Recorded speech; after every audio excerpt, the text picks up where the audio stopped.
Ladies and gentlemen, this is your captain, and today we are here to look at a very simple topic that is the performance tool.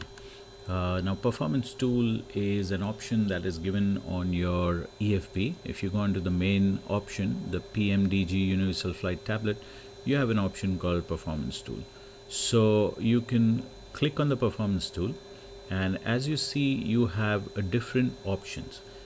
Starting from the top, you have a takeoff module, you have a landing dispatch, and you have a landing en route. Now, what we're gonna first check is why we need this performance module. One, second, what's the use of it? Can we fly the airplane without using this performance module? I would say yes. If you're doing a joyride, if you just want to quickly set, not really take the actual performance, you can do that. Let me show you the FMC. What I did is I have flaps 5 here. I'm just going to change it to flaps 15, and if you see, the speeds change. So if I go to flaps 5 again, you have different speeds. I can put a random assumed temperature which is higher than the OAT, and it'll calculate a performance that I can select, enter my V1, VR and V2 speeds, and that should be good enough to just do a normal takeoff. But then why do we calculate OPT performance? Okay, so the idea of calculating this performance is so that your operation is safe. What the FMC does here, FMC does not know your winds, FMC does not know your runway surface condition, and FMC does not know really the temperature that you have outside reported by the ATIS. So having said that, these speeds, if you go to see in the real airliner, we call it balance speeds. So basically the V1 is balanced. So it means that if you stop the airplane at or before V1, the remaining part of the runway will be clear or will be enough for you to stop the airplane in case of an emergency.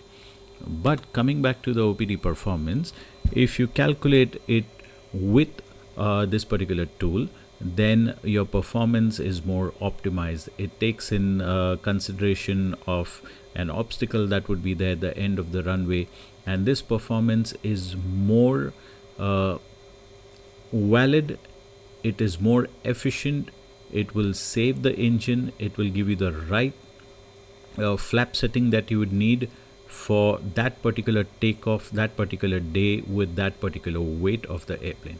So let's run through it quick. If this topic is really vast. I mean, we could have a video that would last probably for 1 hour plus, but then we'll try to keep it short and just discuss the points that we would see and need for enjoying the Microsoft Flight Sim and this lovely PMDG 777. So the airport is Brussels. You get the airport name. I'm on runway 25 right today, so I'm going to select 25 right.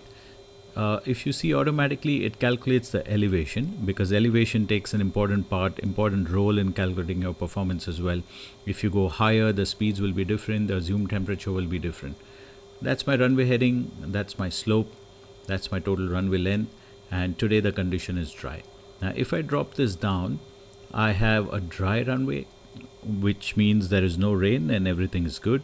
I have a wet runway, which says it's raining and the runway looks shiny. So when I click wet, the performance for the speeds will be different. We have standing water as well.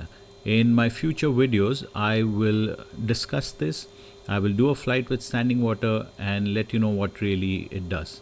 I have slush, compact snow and dry snow as well. So let's stick to dry for this particular operation that we have. Aircraft, I'm going to import from aircraft. I've already set the weight. It is 219.6 tons. Flap configuration. Now, the best idea is to select optimum. You can select 5, 15 and push it to 20 as well if the conditions limiting. But the computer takes loads of variables than we as a pilot or human can do. So let's stick to optimum. You have a rating as well. You have a takeoff 1 and takeoff 2. But again, like I said, let computer do it. and let's stick to optimum. We have an option for anti-ice.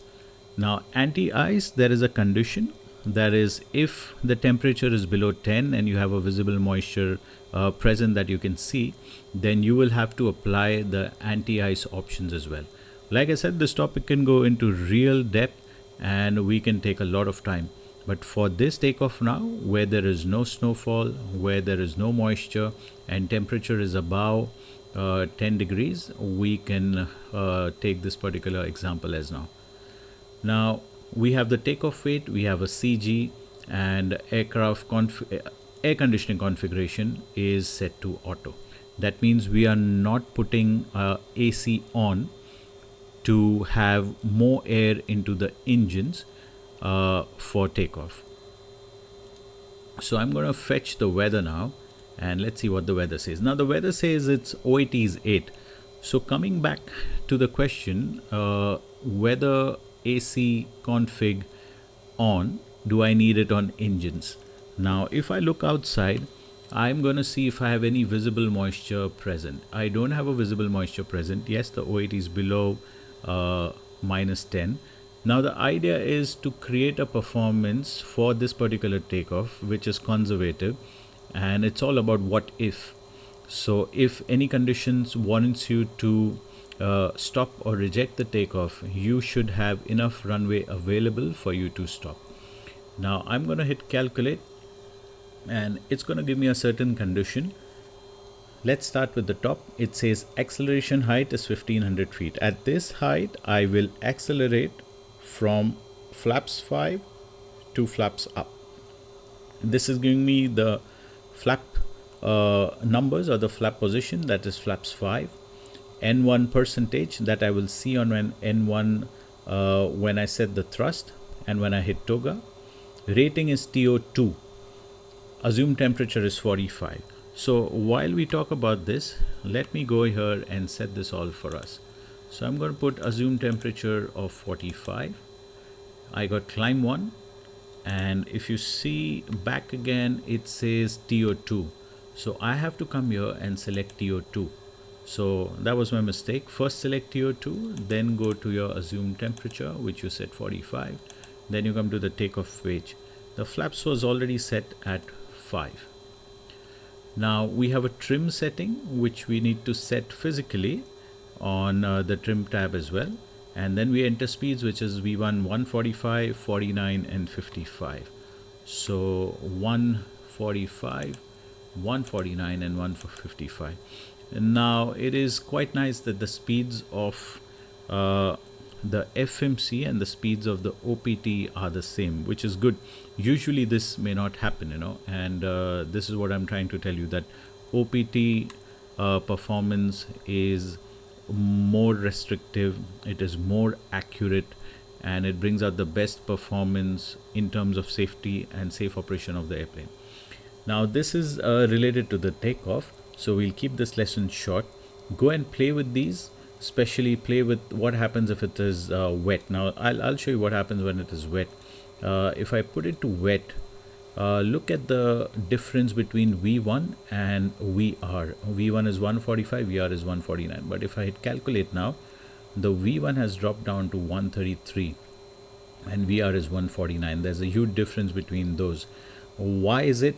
Like I said, if I have to cover this topic, we can spend days and time and hours just covering this. But just keep the curiosity going. Try and figure out what I can do by setting standing water if there's a real condition like that, and what happens to the performance. Enjoy this takeoff tab. I will make another video on the landing dispatch and landing en route as well, and explain to you how those can be used for our takeoff as well. And that's all to be covered in this video. I hope you enjoyed. If you learned something from this, hit the like button. If you haven't subscribed, subscribe to this channel, and I will see you on the next one. This is the captain. Thank you for watching and have a great day. Bye bye.